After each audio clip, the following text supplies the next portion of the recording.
bit. Leo is actually just gone, so that's why I'm stepping in. But he'll still be doing programming. But just to address, first off, probably what's on a lot of people's mind, the boat's still here. The waves were just too much, so the tug captain was actually the one that told us that we had to call it off. So as soon as it gets a little bit closer to the date and we can start seeing weather-wise things improve, then we'll be letting people know. We'll have it put out in multiple ways, our website, on all social media channels as well. We'll let local news know as well. So watch for updates. We'll be posting it as soon as we have it. Then Lizzie, she sends out her wonderful member emails. She'll include that in her member emails as well. If you're not a member and you'd like to be a member, stop by, talk to myself or Lizzie, and we can tell you all the fantastic things about being a member. But let's get started for tonight's Think and Drink. We have Cameron and Brenda. I'm not going to butcher your last name. I'll do that for you. Thank you. And they are going to talk about their shared love of ice diving. Ooh, I wouldn't go that far. All right, first of all, thank you for having us. We don't get too many opportunities to talk about ice diving because it's something that we do, but a lot of people don't know much about it. And one of the questions we invariably get is, why on earth would anybody do this? Okay, how many people in here are from Wisconsin? I am not. I don't understand this. You know, the whole ice thing and people who ice fish, I really don't understand this. I've gone out a couple times with some of my firefighter buddies. And how is this fun? Oh, we got a little shanty, we'll do a little fishing, got some beer, okay. But we could do this in like July, right? When it's really warm. But in the case of when it comes to diving, our season is relatively short for most divers. Does anybody in here dive? Have you had any experience diving? You know what?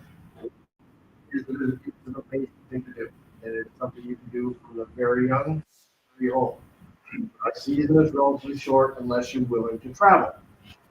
So a lot of divers kind of get together in November and December, and they're just kind of starting to get antsy and on board. What do you want to do? Well, some Yahoo said, hey, let's just cut a hole in the ice and try ice diving. So that's kind of where it started from. We'll talk about, how we set things up, kind of why we do this, what it looks like. It can be a lot of fun if you have a lot of people that could be there and help you. A tremendous amount of work. So Brenda, who is also a master scuba diver trainer, is going to take you through these videos that she's got. At the end, usually we have a few questions. So we're happy to answer anything, especially if you know somebody who's in diving or somebody who's interested in getting into diving. That's the type of thing that we love to do because we want to spark that. It's not just the ice. The ice is something we do for 1, maybe 2 months. Because it's all predicated on the thickness of the ice. Ice fishermen know this too. When the ice gets too thin, it's dangerous. It's too dangerous. People will fall through. Bad things happen. So that ice has to be relatively thick. So we don't have a lot of time. But when we're not ice diving in the winter time, we're deep diving. We love deep diving. We're shipwreck diving. People love to go down and just look at the various fish and the things that grow. Even in the Great Lakes, there's things that grow. In the Great Lakes, everything is green. If you go to Florida or you go everywhere else, you've got colors everywhere. But ice diving is its own animal. Typically, the water is very clear. That's kind of why we do it. There's some things, and Brenda will show you pictures that may not make a lot of sense, but once you're under there, you can see why we do these things. It's all about safety. Because it's what we call an overhead confinement. So in scuba diving, typically you dive down. If you get into some sort of trouble or have some sort of issue, you just come straight up to the surface. Well, in an overhead confinement like ice or cave, you can't do that. So we have a lot of safety protocols in place, and there's specialty training that's in place to make sure that everybody knows what their job is. So that we don't ever want anything bad to happen. We want to make sure that everybody's prepared in case something does happen, so we can react quickly and bring that diver or those divers back. All right. So he started ice diving before I did. He did it at work, and I had the chance to take an ice diving class, and I was nervous about it because of the overhead confinement. But I had heard from some of the dive club members that we knew they go up to Fortune Pond, which is the video that I started that will play. You just let it go while I'm talking. And they always talked about how they would bring a big bowl of chili, and it was a lot of work. They would go out the day before, start to cut the hole, stay at the hotel, go back out the next day, finish cutting the hole, securing the plug, and they make lines along the surface in the snow with snow shovels so that it looks like arrows pointing back into the hole. So that if you were to get off of your line or just disoriented while on your line, you look up, you should be able to see the difference. And on a sunny day like this, it's just absolutely lit up underwater. Fortune Pond is near Crystal Falls in the UP. We kind of think of it as Wisconsin, but it is technically Michigan. And it is known for its very crystal clear water, very cold, even in the summertime. In August, the water is 40 degrees like that. But they would like to go for a weekend of ice diving, and so they would see things that they had already seen with no overhead confinement, but do it as ice divers. So that's why you're able in this video to see such clear water, and ordinarily from 65 feet down, you can still see the difference of the water from depth, and that's unusual in the Midwest. So this video was taken by Jim Bach, and he is down in Port Washington. Some of the other footage is Eric Hogeman, and they are founding members of Deep Six Scuba. There's a small club down there. And they're both in dry suits. They both have a lot of experience diving in overhead confinement, wrecks, things like this. So what you're seeing is two very comfortable expert divers. And I had already been diving Fortune Pond in the summertime, so when they kept talking about how cool the ice diving was, that's what made me want to take it. So then we had the opportunity to take it as a class, training class, through Underwater Connection down in Menominee Falls. That's the scuba shop that we teach for now. And we had similar sunshine. What you don't see in the video is how much the wind can come up in the wintertime across the water. So it blew our shanty around. But we were able to see the things that are sunk underwater. We were able to see the overhead arrows pointing back in. And we were in Lake Manitowoc.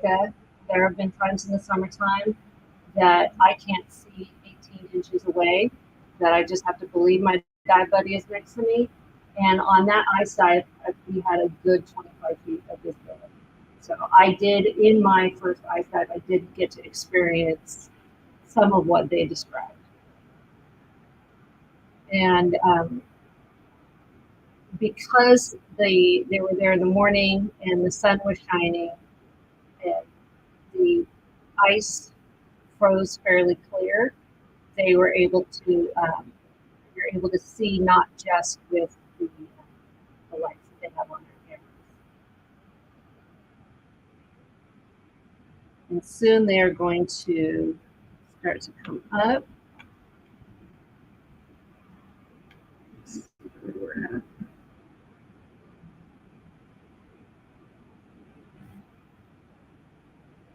And you're able to see the arrows pointing back, and they're coming back to the triangle. Mm-hmm. This is what we call a diver. He's diving the old double hose. You know what? This is James Bond stuff. This gear is 50, 60 years old.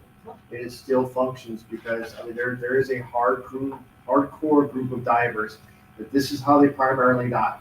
They'll go down to Florida once a year for the big sea hunt, you know, a celebration, and all they do is reenact scenes from sea hunt. But they're wearing all of this gear that still functions today, mainly because they took care of it. I mean, it's just I've never dove double hose. You know, I've had an opportunity to dive a couple of it. It's way different than anything we have now. All the equipment that we have now really does lend itself to everybody being able to do this. 50, 60 years ago, that was not the case. You know, it was truly a special person that was able to put this stuff on and actually make it work.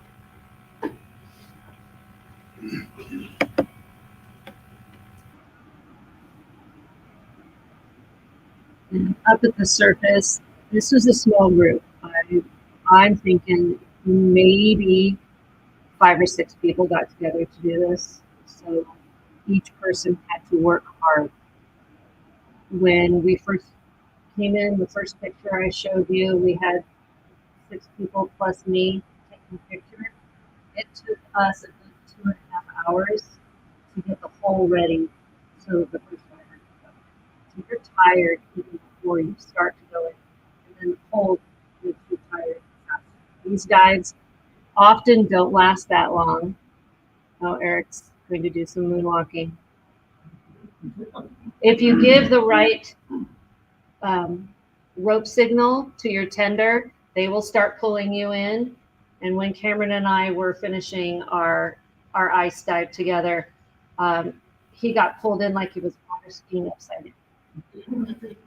We don't have pictures of that because when you're teaching a class or being instructed in a class, cameras are highly discouraged. If you had a separate dedicated person for that, it's allowed, but that's not often available when you have such a small area that you can hop into. So we'll probably get some different pictures and some different video. Everybody notice the hole. The hole is a triangle. It's the strongest geometric shape. But what you might not have really noticed is each side of that triangle is usually 4 to 5 feet long. So it is a monster hole because we have to have enough room for at least 2 divers to be coming in at one time. Plenty of room. One of the things that we have to be very cognizant of, especially if we're going to be out there for hours, on a bright sunny day, we've been doing this in t-shirts with everybody on the surface because it is really hot. I mean, that sun is reflecting. It is something special, but also the ice starts to melt, so it'll start to sag. So that's why we want ice that's usually I'm personally more comfortable when it's at least 18 inches thick. It's still, when I walk across the ice and I hear the popping, I just don't like this. I'm not from here. Just so, full disclosure, we're both from California. Northern California. But still, so if we ever wanted to go to the snow, we'd go up to Reno or Tahoe, enjoy the snow for a couple of days and go home. Here, I go somewhere, I'm tired of snow, I go back home and there's still snow everywhere. I can't get away from it. This is just another way for us to spread our love throughout the year that we normally wouldn't be able to unless you're taking trips somewhere. When we're doing this, we've had those trips where there's only 5 or 6 people. There is so much work. Usually when we cut the hole, we use chainsaws with at least 18 to, if not 48 inch blades. 24 inch blades, sorry. Hoping we can get through it, but even that will probably take an hour. Because that ice is very thick, it's a very slow process, and it is super messy. Whoever's doing this is getting soaked. So they have to have special gear on themselves. Everybody's got PFDs on because we don't want whoever's cutting the hole. We have one of our safety protocols are, because I've actually seen it happen. Where they're cutting and you're not paying attention. You're actually straddling. You've got one foot on the piece you're cutting out and the other on the solid piece. And where they've started to. These are the things that we have to. That's why we go through the training to make sure that everybody understands. Because if you never experienced this, a simple mistake. It could be I just wasn't paying attention.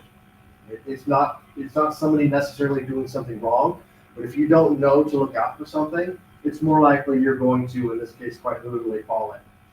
But it's a tremendous amount of hope. Once that hole gets cut and it gets moved out of the way, for a diver, the best place to be in this entire production is in the water. It is the warmest place to be. We've been out there and it has been 18 degrees and it is blowing and it is brutal. But in the water, it's probably going to be in the mid 40s consistently. So if you can be in the hole for a while, that's probably the warmest you're going to be all day. But this is why do we do this? We are a little crazy. I have to admit that. It's not your typical dive. So he mentioned being warmer underwater. This is Lake Wazee, so out near Black River Falls. That's another former iron mine that has filled up. It's very deep. There's places for tech divers to go down. There's shallower places for open water brand new students to get finished certified. And so it's another popular place for people to go all over the Midwest to come up there. In fact, we were just there this last weekend. And there's camping nearby. What was the temperature at depth? Temperature at depth was 41. No, 37. It was 37 on our deep dive. So do you worry about frostbite? I saw some parts of the face were exposed on the divers. I haven't. Frostbite? I didn't know what you call So it. we have, if we are in dry suits, we have thick jammies. There's, I got to play this year with argon in my dry suit, not breathing it, but it is a warmer gas than air. And I was toasty. My face was uncovered because I had a traditional, mask and regulator. It goes numb in the first minute or so, and we had half-hour dives, and it was. I think your hands start to get colder first, rather than anything else. It's just like being outside. For the that first minute kind of sucks. I'm waiting for everything to get numb, but once it does, you don't even notice it. But after 15 or 20 minutes, whatever you're wearing, and in most of these, I think nearly everybody I've seen thus far is wearing a dry suit. You will have some diehards that are going to be out there in wetsuits. Again, you're going to get cold regardless. It's just how long it's going to take you to get to that point. Some of the specialty gear that a lot of divers have now, the technology has advanced.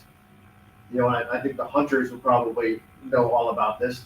It's the warming undergarments. They got battery operated undergarments that'll keep you warm. So we have divers that are wearing heated vests, heated pants, heated socks, because they want to, what we're talking about, we're still doing this recreationally. So we're not going to be doing any of these dives for really about 30 minutes is all anybody's going to be able to last. But now these tech divers with all this specialty equipment and all this extra gas on their back, they could be down there for an hour, 2 hours, 3 hours.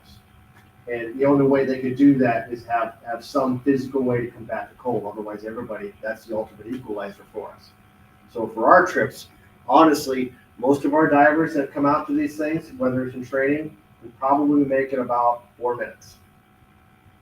If we're doing a class, we just got some skills. So they can show that they can handle the cold, they can appreciate the cold, they can still function as safe divers. But if you give them the option, all right, you finish your skill and you want to go ahead and go swim around for a while, no, I'm good. Yeah. So they're relatively quick. So I guess that's one thing that I look forward to, because usually as I'm one of the only instructors in the area that'll actually teach this, I'm stuck in that hole until we're done. It's like I like things to keep moving, because yes, I'm starting to get cold. I'm starting to get crabby. To be honest, a little cranky. But at the end of the day, we enjoy doing it because most divers will do this. It's a bucket list thing. But there are a few that they really, really dig doing this. And I think that's awesome. Yeah, we're lucky that we have some that will come out and act as surface support with me. Since I've been under the ice, I know what the instructor and the students are doing. I typically run the surface support and make sure the people handling the ropes, the tenders, are where they're at, they're paying attention, they're communicating. And so I'm bossing everybody around on top of the ice. But we have some ice divers that will just come to be an extra buddy. They've offered to go out and be a missing diver. We still keep them tethered. We know where they're at, but then the people that are training get a chance to go and look. Most of the time, I'd say at least 75% of the students in the ice classes are public safety divers. So they're on fire department dive teams, and they need to be able to know that they could safely help someone else, or at least safely get in and get out of an ice environment.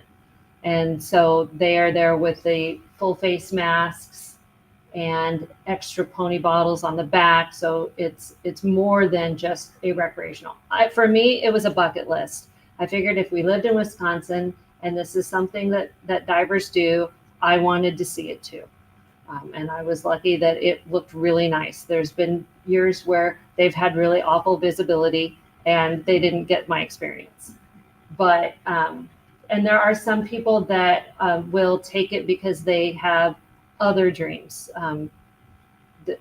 Going under ice in the Arctic, going on expedition down into the Antarctic. We've got some dry suit students coming up that are going to go to Iceland and go to a chasm in between two continents.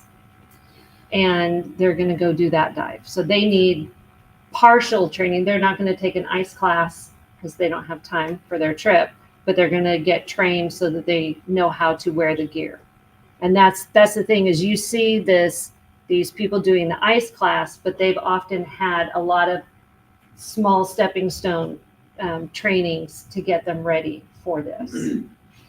And this is an example similar to what you would see in a public safety diver training. So if a whole dive team from a fire department got together out on the ice, everyone would be there and everyone is helping get people in the water. So this was out at Wazee. So you can see the tenders with the ropes in their hands. And if you look closely at the ice that the guys are standing on, it's shiny. So there's probably a good half inch of water just above the ice. And so you're wanting crampons, or ice spikes on the bottoms of your boots. And it's a lot of standing around being cold for the people that are out there. Did you have a question? Yeah, how do you get them out of the hole? Well, actually, I have, at the end of this video, I was going to let you watch them go in. I'm not exactly sure. Can you tell where they're at Wazee? We've not. Actually, that looks near the wall side. Does it look? Oh, okay. So they're letting them in. They're going down, and then on the wall side. So you saw the little statue in the other video, right? In the Midwest, in lakes and quarries, we don't have shipwrecks, which makes sense. So divers sink things. And then we have something to look at. Up at Fortune Pond at 60 feet is the mirror. It's like a 4x6 mirror, and you can take a look at yourself. If you've got a GoPro with you, you can take a video of you going past it. And it's not often that you get to see yourself diving. Over here in this section of Lake Wazee, there's not many things sunk down. So that's why I skipped over the middle part of the video. And then as they're coming up, there's our triangle. As you're getting there, Mm-hmm. one of the things that we are lucky to have two really nice spots here in Wisconsin. One is Wazee, the other is just above People have old iron mines. It's simply the formation. You know, while there's not much to see, you'll see some fish and then there might be some plant life. It's simply the rock formations that were cut out. These things are just mammoth. There's a couple areas where it is just a wall from the top to, I guess it's more than 300 feet down. It's just a wall. But when you're scaling it, you're coming down it. It's just the scope of it. It's just, I feel so tiny. And this thing it is just the coolest thing. And a lot of them, you know, in one area or another, it's just a series of very large steps. So Brenda mentioned earlier that divers of all disciplines and all skill types can dive at these places, because in certain areas, you're only going to get so deep. To get deeper, you actually have to swim a ways to get to the next shelf and go down again. So you really can't do this by accident. You know, so it allows, it's almost a built-in discipline. You know, where I really don't want to go below 60 feet. Okay, then you stay over here. You can't, unless you're going to be digging in the mud. You know, which a lot of new divers love doing. You know, but it's a place that we love, we cherish it, because there's not too many places really on the planet like it. You know, and year round the visibility is good, but it is always really cold. So that's what we plan for that. When we have new divers, we make sure we let them know, you know what, bring warm gear. We'll help you select the gear that you need, whatever it is. We want you to have a good time.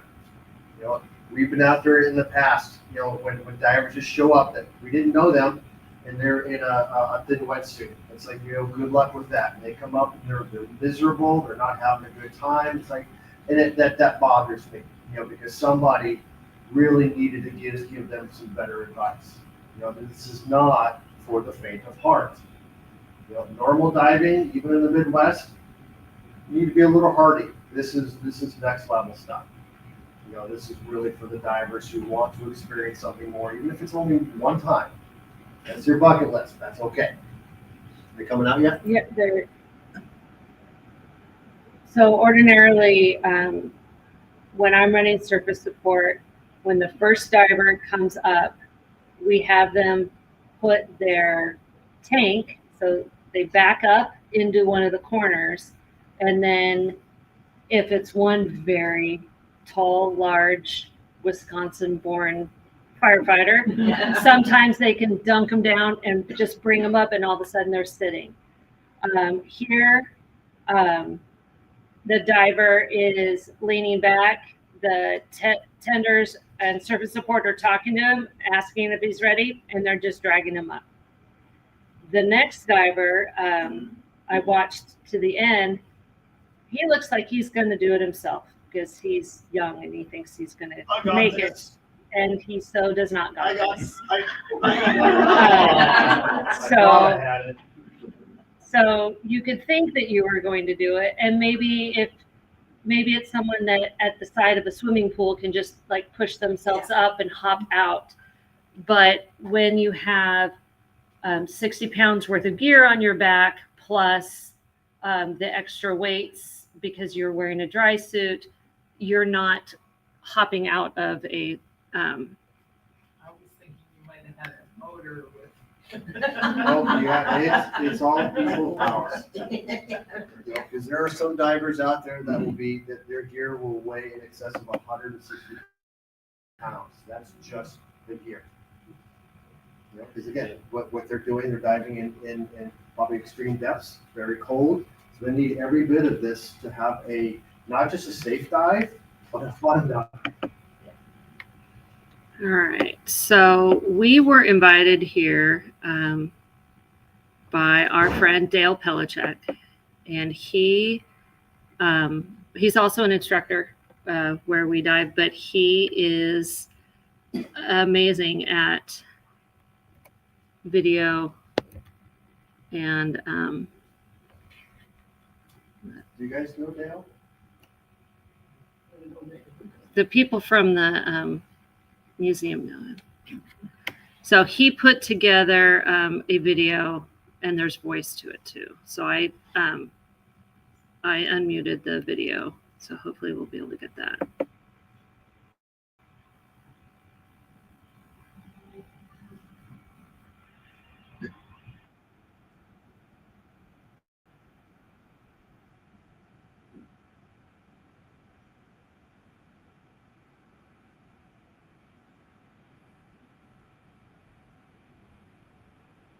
so much beer.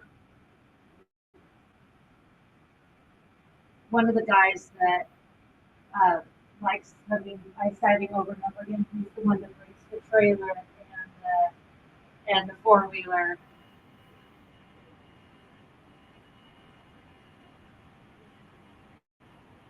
Ordinarily, we're out in the middle of the ice.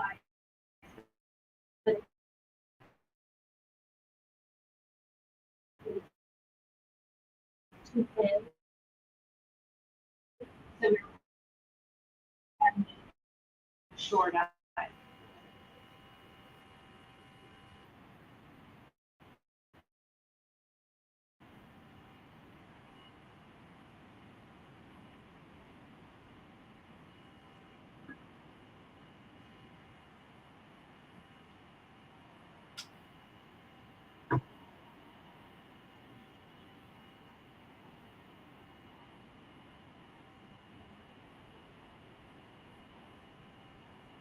Which he did. He lost it. He found it I again. found it.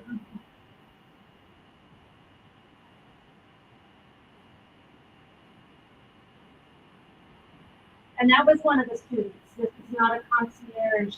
You take care of everything. Yeah. If you're a student, you're doing the hard work.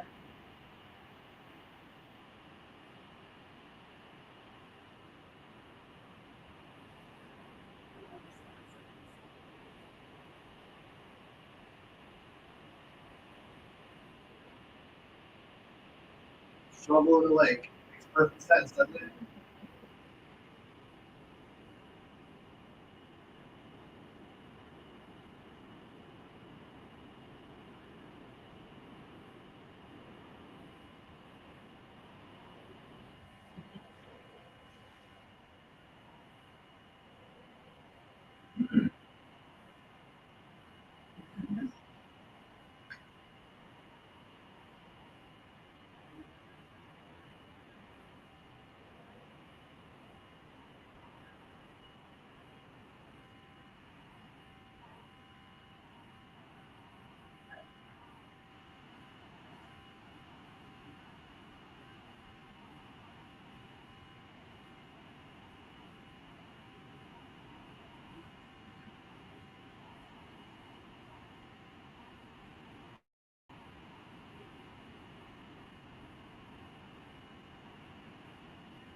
Jared, our new instructors, and I am truly hoping he takes it from me. So he loves doing it. All right, we'll see. And you did just get into dry season.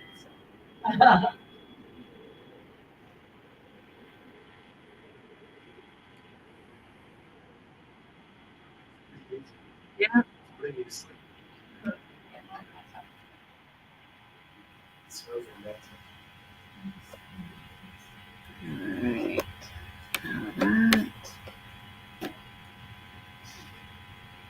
So this was a couple weeks prior to the shore dive. The shore dive was because things were melting at the edge. Here, I think we had a good 12 inches of ice and only a total of 6 people. And it was brutally cold. When the Cameron was down with the students, it actually was like making a Slurpee, like a slushy at the surface. So the water was trying to refreeze. It was that cold that time. And it was not fun. But again, half the student, there were 2 students that day, and one of them was a firefighter, and he needed it for his dive team. And so he embraced the suck and just did it. And that's what we, in the Midwest, you do that. That's why you go snowshoeing and you go ice fishing, is because otherwise we would only have 4 months of the year where we did outdoor things. Right. So you have to figure out a way to enjoy the outdoors the rest of the time. And it's easy for us to be so focused on the divers. But you can look at that picture, and I was at that point. It's getting later in the afternoon. It's getting very cold. I'm concerned about the people on the surface too, because they got nowhere to go. They're out exposed in the elements to the sun, and it wipes you out, especially if the wind. So we have to make sure everybody's safe and comfortable, and hopefully having a good time. It takes typically a tremendous amount of people. So you mentioned ice fishing. It seems like every year some overzealous ice fisherman loses a vehicle. You guys get involved in recovery of the vehicles? Not typically. I've done a little recovery work, nothing under the ice, because I usually don't want to be outside anyway. But it is almost a cottage industry. Every year snowmobiles will go through, fishermen will disengage the ice. They will have, usually it's a local tow company that has experience with this, and they have like a couple divers that are buddies, or they may be even like on-call staff that's their job. They go out, they find the vehicle, the tow truck puts the hook in the water, they hook it up, and they just literally pull it out of the water. Snowmobiles, Brenda mentioned public safety diving. That's why I got into diving to begin with. I was a little older. I'd always wanted to be a diver. Just life always seems to get in the way. This was my opportunity. So what we prepare for, it's usually people. And usually it happens, somewhere every winter where it's cold.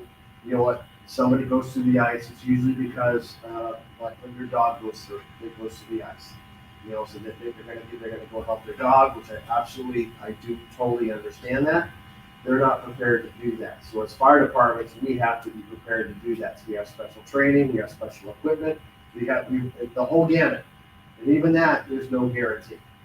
But this is why we are in all hazards things. So we got into ice diving. We also get into surface ice rescue. They're 2 completely different disciplines. One is only on top of the water, the other is below it. So we have many people who are trained in surface ice rescue, but they're not trained to go subsurface. Again, it's a whole different skill set. It's a lot more time for you to get really comfortable, not just diving, but now to be able to function and learn search patterns. Because that's from a fire department perspective, we don't go out and fun dive any of this stuff. Everything is mission oriented. So we've got special ropes, we have special search patterns. We're doing this because the only reason we are here is because somebody or something went through that we need to go find as quickly as we possibly can. On top of how long is it going to take us to even get to a point where we can get divers into the water? If an ice fisherman finds this small little hole, okay, that hole's not big enough for me, not in all my gear. So we have to take time. everything, you heard me say it in the video earlier, TikTok. We don't, if we're doing this go time, we don't have a whole lot of time to be messing around. We need to get in there and go find it. When you ice dive, what are the typical ones, like January, February, or? It seems February and into the end of February into March, when like it's still snowing and it makes you sad. If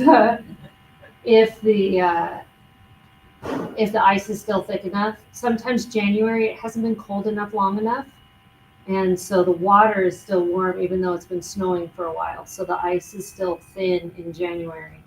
So it takes a couple of really good, long, cold snaps for there to be enough ice. So are you always tender when you go down? Yes. Yeah, there is no free diving in an overhead confinement like this. Because there is a aspect of the training that if the diver becomes disconnected, this is really, really, really, really bad. So we teach the divers that if you become disconnected, stop swimming. Don't, because you guys all understand the concept of the lines. You can see them. We still tell divers, don't go anywhere, because I also don't know what's going on in their head. If they're not thinking straight and they're a little bit panicked, they could misinterpret the spokes and start going the wrong way. Because our search ropes are only so long. If they keep swimming, they may go so far as we can't physically reach them.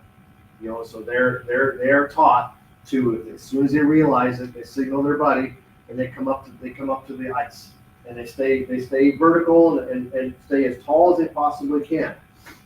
Because we're going to send a search diver usually the ropes we have our divers on are 50 feet. That's as far as they're going to be able to get. Our search ropes are usually 200 feet. So I want to make sure that even if they didn't realize they were disconnected, it's going to take them a while to get 200 feet away. So hopefully they stay within our search pattern. So we will send our diver in. They're going to extend that line all the way out as far as they can go. Once they reach the end, they're just going to make a big sweep right under the ice. So just dragging this rope along the bottom of the ice.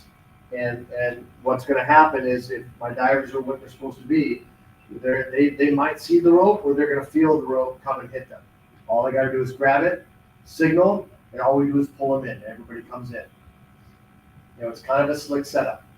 But this is one of those, this is the worst possible thing if a diver becomes disconnected. That's why we have multi-locking carabiners, and specialized equipment, ice screws, all these things. So it really comes down to human error if this is going to happen. It's not going to be a piece of equipment that fails. It's going to be somebody who wasn't paying attention to something. But we still plan for this. We still train for this. So it's not haphazard. Sorry, these are not deep dives, so decompression is not a problem. No. I'm sure somewhere on this planet, I'm sure there's tech divers that will do that. I think that doesn't make any sense to me. Because what are you going to see anyway? There's just nothing. That's one of the things that draws divers to do this. And at least what I was told before my first time, you're going to love it because in the wintertime, because the water's cold, all the vegetation dies off, all the weeds die off, and the visibility is usually unbelievable. I think I've had that twice. Where it was really good, and really good is relative. There's absolutely nothing to see. It's crystal clear, which was kind of cool, but there's nothing to see. But to experience that, and especially when it's clear, to look up and see your spokes and everything else, it is just like, what? Now it all makes sense. I think I have an idea of why we do this, but when you see it from underneath, how the sun just lights it up, it is something special. And you can see how the ice was formed. Sometimes you can see the layers, or where it's dripped down in. It's not smooth. It's a little rough. So yeah, just being underneath and looking at it like you would if you were walking down in cave country and just seeing how the rocks and the caves form and the stalactites meet the stalagmites. It's similar underwater. And you push the triangle down? Yes. We typically push it down because I like to keep we call it the plug. And we put some wood under, we put wood in between it, otherwise it'll freeze to the bottom end and it's not going anywhere. Because usually we're gonna be out there for at least 2 days in a row. So we like to try to use the same hole, but we also want to keep it safe for everybody else. So we'll try to, cut the triangle in one large piece, sink it underneath, and when we're done, we pull it back in place and it comes up. Now, it doesn't necessarily freeze right away, but we put little pickets, we put the caution tape around it, just to let fishermen know, because if it snows a little bit and we didn't do any of this, they have no idea this was there. Because this has happened. Or all of a sudden they just walk through them, down they go. So we do our due diligence, try to make sure that everybody who's out here, just stay away from, there's no reason you need to be over here. You got this entire lake to go do whatever you gotta do. Don't do it right here. Are there any other questions? Before this started, I said to my husband, I don't care how fun this looks, you're not doing it. But I would be reassured now that the going through the training, whenever it's something unusual, like doing something at night, doing the overhead confinement, trying new equipment, like the dry suit, it's usually done shallower so that you're not worried about the depth and decompression and all of these things. You're just able to concentrate on whatever new skill that you're doing. And so, like when we were at Naguic, I think the maximum depth I could have gotten was 25 feet. So we were mostly just in 20 to 15 feet and just went out as far as we wanted. And that first couple minutes was I'm cold, I'm cold, I'm cold, I'm cold. And then it was, okay, wow, it's really pretty. And then it was, someone is saying, my hands are cold. Okay, it's time. And so I think those were maximum 10-minute dives. So for, depending on other things you're doing, when you're compounding the skills, usually you've had time with each one before it becomes something more complex. In this case, like my previous example of the big shelves, that that's your limiting factor. You can't get any deeper than that. That's why we have our divers on 50-foot ropes. So, because we don't always necessarily know when we cut a hole how deep it is. Sometimes we bring ice augers, which are really nice. I guess I thank ice fishermen for those, because then we can kind of probe it. But other than that, we might not know. So if we pick a spot that it's not likely anywhere around here, but if you pick a spot that was 100 feet deep, that might freak some people out. Yeah, but your rope is only 50 feet long. You're only going to get a maximum of 50 feet. Most people aren't going to do that anyway, because it's going to get a little darker. You still have light, but there's nothing to see. Unless you can get to the bottom, where you might see some sand and some rocks. There's literally nothing to see in the middle of the water column.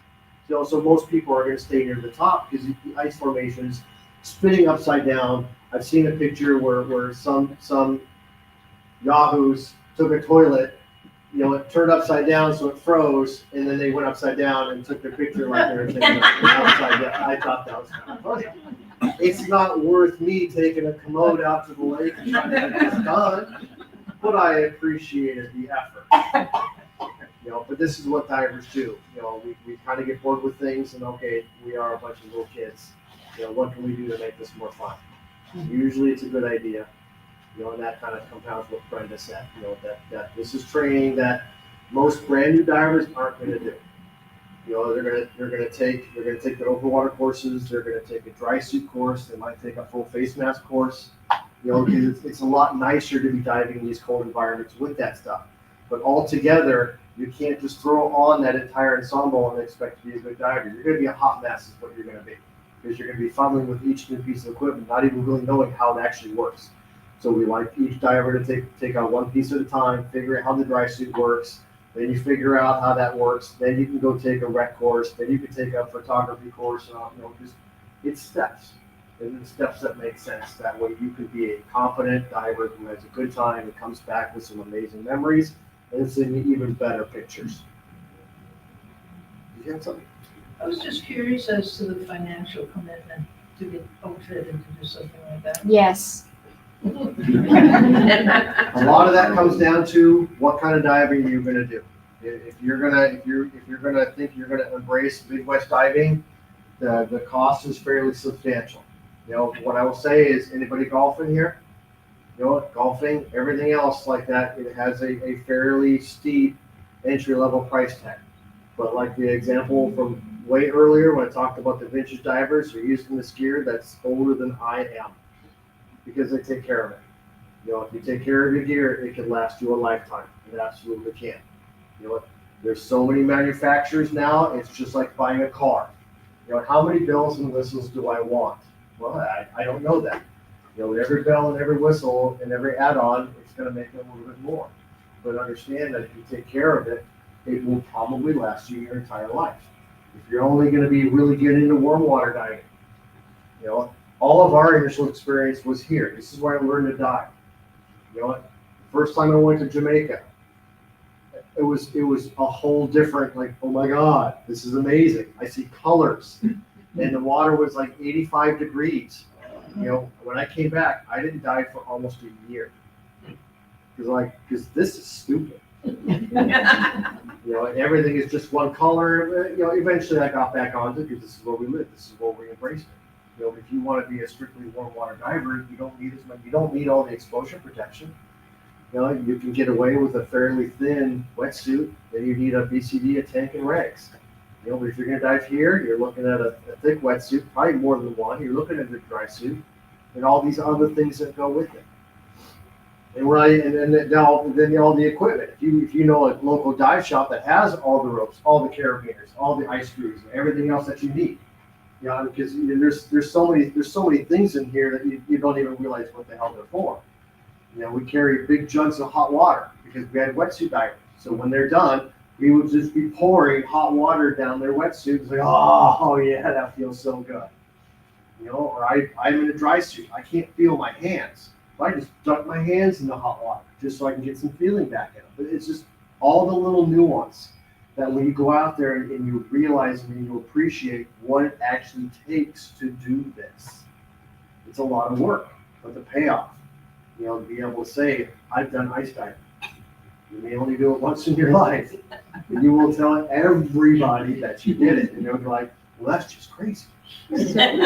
When you travel to scuba dive, you have to show, they call it your C card, it's your certification card, and that allows you to go on certain depths. When you're an open water diver, you're certified to 60 feet. Advanced means you've taken more classes, been exposed to more specialties, that gets you to 100 feet. If you get the deep diver certification, that's the extent of recreational diving, and that's 130 feet. And for certain wrecks, you need certain certifications. But when we go on vacation down to Florida, the first card I show them is my ice card. It says ice diver. They have no idea what that means. It has no depth certification. And they look at you like you're a little bit scary and a little bit awesome. And that's what Midwest divers are. Midwest divers get compliments. When we hear back from people that have led tours of Midwest divers into exotic places around the world, we hear back from the outfitters, the dive captains, and our divers are more prepared. They're more calm. Hopefully they have better buoyancy so they're not mucking things up, because those things are important where we dive, even more so than if you learn in warm water, because you're already dealing with thicker wetsuits. If it's springtime, we usually do our first outdoor open water training Memorial Day weekend, you know, and it's like 65 in the water and 50 outside sometimes. And so those brand new divers they're tough already and they have no idea. And the visibility, maybe I wouldn't be able to see Cameron 10 feet away. And they don't know any different. And then they get to this warm water and they can see 70 feet and they're just gliding through. They know how to use a compass because You've got to be very accurate with a compass when the visibility is like Midwest diving, and they get out there and they can tool around and they look like experts. And so we are tougher in the Midwest, and we have to work harder to have fun, but it just makes it better overall. If you got friends or family that dive, and they dive, locally, you can rest assured that they can dive anywhere on this planet. Because of just year-round, it is relatively inhospitable, and we still make it work safely, and we have a good time doing it. It's not, again, but it isn't a bunch of yahoos that show up and, hey, let's go try this. That's not what it is. A lot of training goes into it, a lot of planning goes into it, and ultimately, it's a disciplined diver that makes this happen and makes it fun. So the day that you're diving, what time do you like to get out there? It's 2:00. No. What time do we need to get out there? So it's best if you can get early rise, people that like to be up and at it early, 8, 9 o'clock. It's going to take a couple hours to get all the gear out of the trucks, get set up on the ice. Sometimes 3 hours later, the first diver's ready to get in the water, and everyone's already been out there in the elements for 3 hours. Cool. So, yeah, it's a big deal. This last year, the dive shop got an ice shanty, and we had already had a heater that goes on the propane tank, so we had that in there. So we actually had a place you could retreat to. Some of the county dive teams, they have those, or they have trailers, large vehicles that they could go in that are heated. Once we had someone brought an ambulance from one of the dive teams, and they kept that running the whole time, so you could pop in the back of that and rewarm yourself if you needed to. But it takes a long time. And then, unfortunately, when you're done, you have to take it all down and put it away, and then drive home, and then take it out of the truck. And then come back the next morning and do it all over again. Yeah. So it takes a special route. But what you saw in Dale's video, most of those guys all live near each other. So 3 of them, one is an instructor, the other 2 are friends, and the other 2 of the 5 were getting trained. So they were just out there supporting each other, having a good time. Most of the time, if someone's willing to do this, especially for fun, in that case, in this video, there were no public safety divers. No one was doing it for work or for a volunteer department. It was just to support each other. And then you get to talk about it afterwards. And actually, after that dive, we did all end up going, we went out to eat afterwards. So it's a very communal, community building activity, because Make it sound like a cult. you talk about things you saw, because even though we're dive buddies and we're near each other, we're not staring at the same things. So everyone has something else to talk about, and it's just a shared experience. You must be really tired at the end of the day. Yes, I mean, just we sleep well. Yeah. Yes, We were diving today too. yeah. Where? In Dousman. We have a training course, so we ran a couple classes.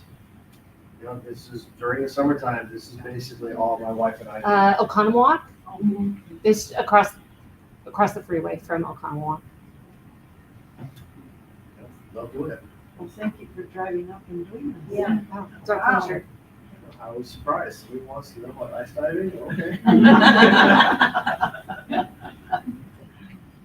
All right. So I Now, if think we we're want to talk about deep diving or wreck diving, that's a good time. Do you ever go to like Lake Winnebago and dive in there? I typically don't do too many lake dives anymore, just because they are brutally boring. Okay. There's just nothing to see. Whereas the quarries, again, there's more to do, and there's more things that'll stretch your skills.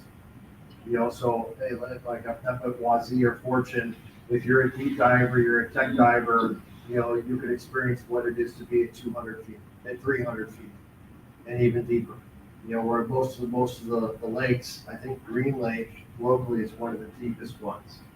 But we don't dive too much there anymore just because the boat traffic is insane. So it's really not a safe place for us to dive. You know, so a lot of new divers will do a lot of local lake diving because it's easy and it's typically warm. You know, and again, like I don't like the the spring fed quarries. You know, the lakes usually get pretty warm. You know, Devil's Lake will get very warm because it's relatively shallow. You know, and so you can get some good bubble time, some good experience, and it's relatively easy to do, and you can really rack up some of those hours before you then decide, okay, I want to go check out this place that they keep telling me about. You know, and all I would say is just get some experience before you do that, because it's going to be different. You know, if you're only used to diving local lakes where it might be 70, 75, a 38 is going to be a shock for you, regardless of what you're wearing. It's going to be a shock. How deep have you gone? I've been a little bit below 200 feet.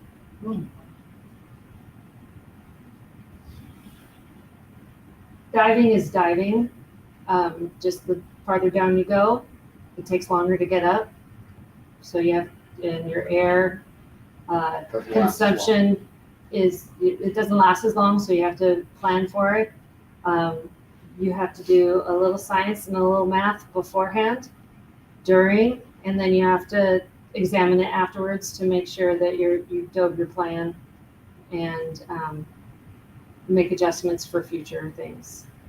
So there's a lot of record keeping that people do. The new computers, you can wear it on your wrist. It's connected via Bluetooth to your, it might not be Bluetooth, but it's connected to a transmitter on your air tank, and it's telling you all sorts of things. And if you get home and upload it to a computer, it tells you even more. And so you can examine how you dove, what the conditions were, and then make adjustments so that you can become a better diver, a safer diver, and enjoy different things. Did we thoroughly bore you? No, that's all. all. Not at all. Liar. I mean, it's like taking, plungers in Lake Michigan. Yeah, no, I don't want to do that. Yeah, it's interesting to know about it, but I'm never gonna try it. I know I can't. That makes you wise. Well, I'm old. Yeah. That's the problem. Let's just stick with wise. With age comes wisdom. Absolutely. It should. It should, yes. But You thank you fish for. swim slower in the winter?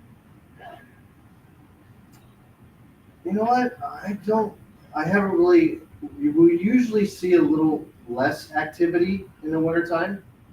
And I don't know if that is, even where we were today, there was bluegill and there was some bass. They're all over the place, so that they are more active with their spawning. In the wintertime, there's no vegetation, so there's no place for them to hide. So if they know that we're there, a lot of times they're not going to be near us. Especially in the places that where divers frequent. You know what? There are some exceptions to that. There's a couple quarries down in Illinois that there's no fishing. So these bluegill and these catfish are monster. And they will come right up to you because they're just curious. They're not scared of you. And so that's one of those experiences that I can't get that at Fortune. There's like no fish in Fortune.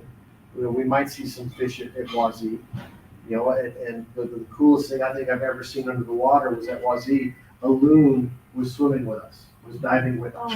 At about 20 feet. And I was like, that it was curious. It was just hanging around us for quite a while. It's like, you can't make this up. I've never even heard of this happening. And here he is again. It's just really cool. But there's some things, everybody has their thing that you do this for that experience. And it may not happen all the time, but every once in a while you'll get that special picture. We've had some shark encounters down in Florida that if you don't have pictures, it didn't happen. We got pictures, we got video. It was absolutely amazing because it was naturally occurring. You know, and if you weren't down there, you'll never experience this. You know, I've seen pictures like that in magazines. They look really cool, but to experience it firsthand, there is absolutely nothing like it. You know, that's why when people say, "Well, that's just crazy," who tells you that? They've never done this. Right. You know, if you've ever been skydiving, I heard that for years. Well, who would jump out of a purchase blue airplane? You would not understand that if you haven't done it. If you've done it, you absolutely understand why you did it. So diving is much like that. A little safe. All right, folks, if you don't have any more questions. Thank you so much.